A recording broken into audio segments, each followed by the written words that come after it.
नमस्कार, मैं रघुनाथ प्रसाद आज चर्चा कर रहा हूँ अपने देश के पड़ोस में घटी घटना की, बांग्लादेश की। इसके पूर्व से भी हम लोग ये देख रहे हैं, जब भी ये विदेश नीति का सवाल है, भारत सरकार इसको सीरियसली देख रही होगी। लेकिन हम सभी लोग देख रहे हैं कि एक तो चीन जैसा पड़ोसी हमारा है जो हमेशा से हमारे विरोध में खड़ा है। बगल में म्यांमार में सैन्य शासन है। श्रीलंका की स्थिति बहुत ही खराब है। 2 वर्ष पहले वहाँ किस तरह से तख्ता पलट हुआ वो हम लोग देख सकते हैं। ऐसे राष्ट्रपति आए हैं, उनकी भी भावना भारत के बहुत अनुकूल नहीं। अफगानिस्तान की बात तो देख ही रहे हैं, और जहाँ तक पाकिस्तान का सवाल है वो चिर विरोधी हमारा रहा है, और आगे भी उनकी जो स्थिति है उसमें बदलाव की बहुत ही कम गुंजाइश लगती है। ऐसी परिस्थिति नेपाल में भी जो बार बार सरकारें पलट रही हैं, अभी जो वहाँ पर सरकार बनी है वो भी भारत के अनुकूल नहीं। भूटान में भी अब चीन घुसपैठ कर रहा है। भारत सरकार इन सारी समस्याओं को देख रही है, लेकिन इस बीच बांग्लादेश में जिस ढंग से सत्ता परिवर्तन हुआ और जो परिस्थितियां वहां आई, मैं उस पर कोई टिप्पणी नहीं करना चाहता। लेकिन अपने देशवासियों से एक अनुरोध जरूर करना चाहूँगा, और सभी राजनीतिक दलों के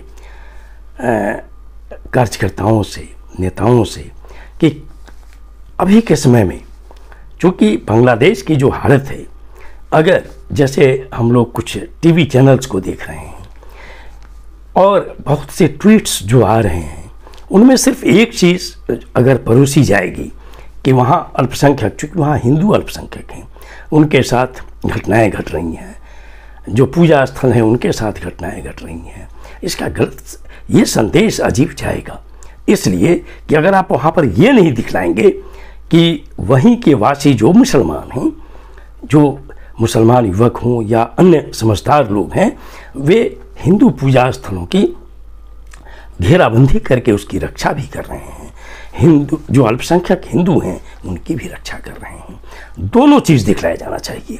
और मैं समझता हूँ कि चूँकि 8 अगस्त को इंटरिम सरकार का गठन हो जाएगा और जो मोहम्मद यूनुस साहब प्रधानमंत्री हो रहे हैं अंतरिम सरकार के, उन्होंने अपील की है 7 अगस्त को, तो मैं समझता हूँ कि वहाँ पर जल्द से जल्द शांति व्यवस्था आएगी, और जो अल्पसंख्यक हैं, चाहे वो हिंदू हों, ईसाई हों, बौद्ध हों, सिख हों, उन सभी की सुरक्षा का दायित्व वहाँ की सरकार का है।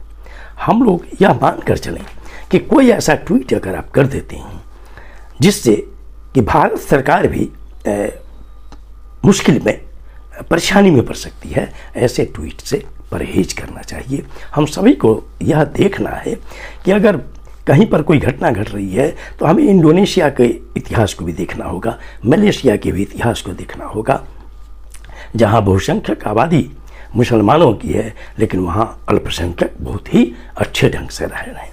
मिडिल ईस्ट में हमारी करोड़ों की आबादी भारतवर्ष की रह रही है, और वहाँ पर हिंदू मुस्लिम दोनों गए हैं अपने देश से, और वे लोग रोजी रोटी कमा रहे हैं और भारत की अर्थव्यवस्था में मजबूती दे रहे हैं, वहाँ की राशि भेजकर, कमाकर। तो ऐसी परिस्थिति में हमारा कोई भी ट्वीट ऐसा नहीं होना चाहिए जिससे नफरत को बढ़ावा मिले। हमारे देश में शांति रहे, ये हमारा सबसे पहला कर्तव्य बनता है। मैं नई सांसद बनी सुश्री कंगना रनौत, जो हमेशा कुछ न कुछ ट्वीट करके विवाद में रहती हैं, उन्होंने 7 अगस्त को भी अजीब ट्वीट कर दिया विनेश फोगाट के संबंध में। यह दुखद है, ऐसा नहीं होना चाहिए। विनेश फोगाट ने जो खेल का प्रदर्शन किया है वो हमेशा हमेशा याद किया जाएगा। ये दुखद है कि तकनीकी कारण से वो स्वर्ण पदक या रजत पदक से दूर रह गई, लेकिन ऐसे मामले में भी राजनीति करना ये किसी के लिए शोभा नहीं देता। एक और दुखद घटना घट गई है कि पार्लियामेंट में देश के खेल मंत्री ने यह कह दिया कि कि उनकी तैयारी पर 70 लाख रुपए खर्च हुए। क्या रुपए से आप तोलेंगे? देश के जो खिलाड़ी मेहनत करते हैं वर्षों पदक के लिए, उसकी कीमत आप लगाएंगे? बहुत कुछ में खर्च होता है सरकार का। ये कम से कम राशि की चर्चा खेल मंत्री के मुंह से किसी भी कतई भी शोभा नहीं देती। अब मैं आता हूं अपनी देश की स्थिति पर, जो पड़ोस में घटना घटी है, और मैं सुश्री कंगना रनौत के ट्वीट को आपके समक्ष लाना चाहूँगा। भारत हमारे आसपास के सभी इस्लामी गणराज्यों की मूल मातृभूमि है। हम इस बात से सम्मानित और खुशी महसूस कर रहे हैं कि बांग्लादेश की माननीय प्रधानमंत्री भारत में सुरक्षित महसूस करती हैं, लेकिन वे सभी जो भारत में रहते हैं और पूछते रहते हैं कि हिंदू राष्ट्र क्यों, राम राज्य क्यों, खैर यह स्पष्ट है क्यों। आप अंदाज लगा लीजिए कि इन्होंने इतनी गंभीर घटना पर जो ट्वीट किया, उसमें हिंदू राष्ट्र की बात उन्होंने की, राम राज्य की बात की। ये सिर्फ और सिर्फ इसलिए कि वे अपनी पार्टी के एजेंडा को इस ट्वीट के जरिए भी बढ़ाना चाह रही थी, जो बहुत ही दुखद है ऐसी घटना में। और हिंदू राष्ट्र में क्या, हिंदू राष्ट्र इस देश में हो ही नहीं सकता है। बगल में नेपाल भी नहीं रहा हिंदू राष्ट्र नहीं होगा। हमारी यहाँ की ज़मीन में है धर्मनिरपेक्षता, हमारी खून में है, इसलिए धर्मनिरपेक्ष ही रहेगा राज। ये हिंदू राष्ट्र कभी नहीं हो सकता। सभी धर्मों के लोगों का बराबर मान है, सभी अपने पूजा स्थल पे जाएंगे, सभी को अपना पूजा का, आराधना का अधिकार है, और सभी को यहाँ जीने का अधिकार है। उनके ट्वीट का अगला हिस्सा, मुस्लिम देशों में कोई सुरक्षित नहीं है, खुद मुसलमान भी नहीं। अफगानिस्तान, पाकिस्तान, बांग्लादेश और ब्रिटेन में जो कुछ भी हो रहा है वह दुर्भाग्यपूर्ण है।